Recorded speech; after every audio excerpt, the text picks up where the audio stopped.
in this well-known book and Yes. in a movement that's gathering more and more steam. You have questioned Donald Trump's, you've questioned his capacity to govern, and you have talked about invoking the 25th Amendment. That's interesting because recently there was an op-ed piece in the New York Times by an unknown person, official within the Trump administration, who apparently was talking about the same thing. Explain the 25th Amendment and why you've weighed in on that, and moving now from Kavanaugh to Trump, why you have this evaluation of Donald Trump. And I'd like you to put it in the context, for example, last night in Mississippi, he attacks the woman who accused Brett Kavanaugh of attempting to rape her when she was 15 and he's 17. Donald Trump originally, when he heard her testimony, said she was very credible. Last night in Mississippi, he mocked her. Yes. First of all, the 25th Amendment is a political decision and it's a political action. So I don't purport to comment on that in any way. What I do as a mental health expert is to call attention to situations where restriction, removal from access to weapons, or restriction on the powers of the presidency are called for. Be that removal, it seems that from political experts' standpoint, that is the means. That's the only means we have available. And from the op-ed piece in the New York Times, it seems that containment itself is not working, and therefore it does seem correct that something like the 25th Amendment would need to be invoked. The Section 4 of the 25th Amendment deals with presidential inability to perform their duties. As for the president's mocking at the rally, following his talking about her as a very credible witness. Yes. And she hadn't said anything publicly in between the two times that he said that and then openly ridiculed her.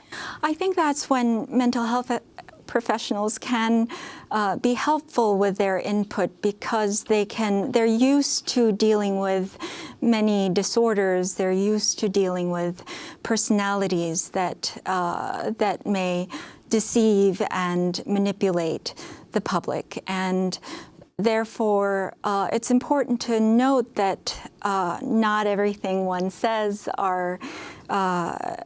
is true. And when the president was expressing sympathy or endorse the credibility of the woman, you can see it. There's a superficiality to it. Even at, I think at the UN press conference, he spoke about how difficult it is for her or her family to come forward, so he understands it may take many years.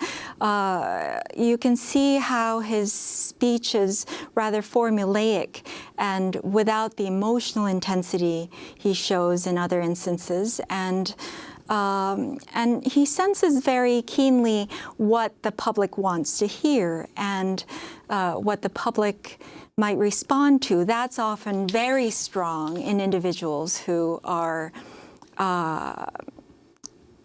deceptive or manipulative. So this movement began that you've been involved with, a year and a half ago.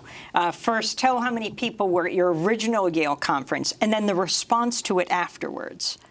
At the original conference, I had 4 speakers, some of the most renowned figures in psychiatry. And how many people were in the audience? And there were only about 24 people in the audience, which was surprising. It was the prime auditorium space at Yale School of Medicine. And then what happened? And then we later realized that more than 100 people had tuned in, And soon after, when we got national attention, hundreds and hundreds, now thousands of mental health professionals got in touch with me, agreeing with us and stating their own concerns. What we discovered was that there was pretty much a near consensus in the mental health field, even among my colleagues when I spoke about the issue. I'd like to ask about one other thing before we end. You have, on the one hand, your analysis of President Trump from afar, but then the effect of what's happening in Congress, hearing Dr. Blasey Ford share her story, which she hadn't shared with the public ever, only a few times with her family. The effect this is having on women and victims in general around this country. Women coming forward, telling their stories, in many cases for the first time, like Maria Gallagher speaking to Senator Flake. She had never publicly said that story. She didn't even know she was speaking publicly, but there was a camera there. Yes. So this is precisely why this is a public health issue. We are not as concerned about the personal mental health of the president or diagnosing the president.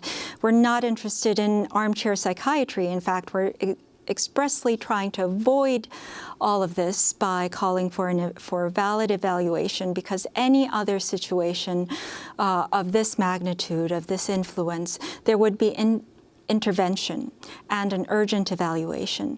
So the dangerousness and trauma and psychological effects, as well as policies and national and international effects that come out of the psychological dangerousness of this presidency are all there to see, and we have the data.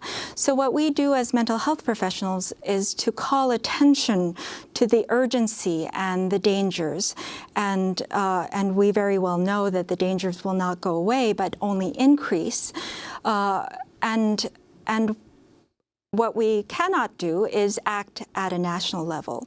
You've written to Congress and the FBI. Have they responded? Not yet. But what politicians, the political bodies, can do is act nationally. But what they cannot do is recognize the signs and symptoms of a mental health problem. And therefore, there needs to be a dialogue. We usually wait to be called as an expert consultant to educate and to issue recommendations. But since we have not been called, we are warning, alerting, as you have said, but actually trying to educate the public of the need for intervention based on our special knowledge. Dr. Bandy Lee, I want to thank you for being with us, forensic psychiatrist in the faculty of Yale School of Medicine, internationally recognized expert on violence, editor of the best-selling book, The Dangerous Case of Donald Trump. 27 psychiatrists and mental health experts assess a president. When we come back, Brett Kavanaugh objects to being held accountable for his behavior in high school. We'll look at the criminalization of Black and brown students that's led to what is known as the school-to-prison pipeline. Stay with us.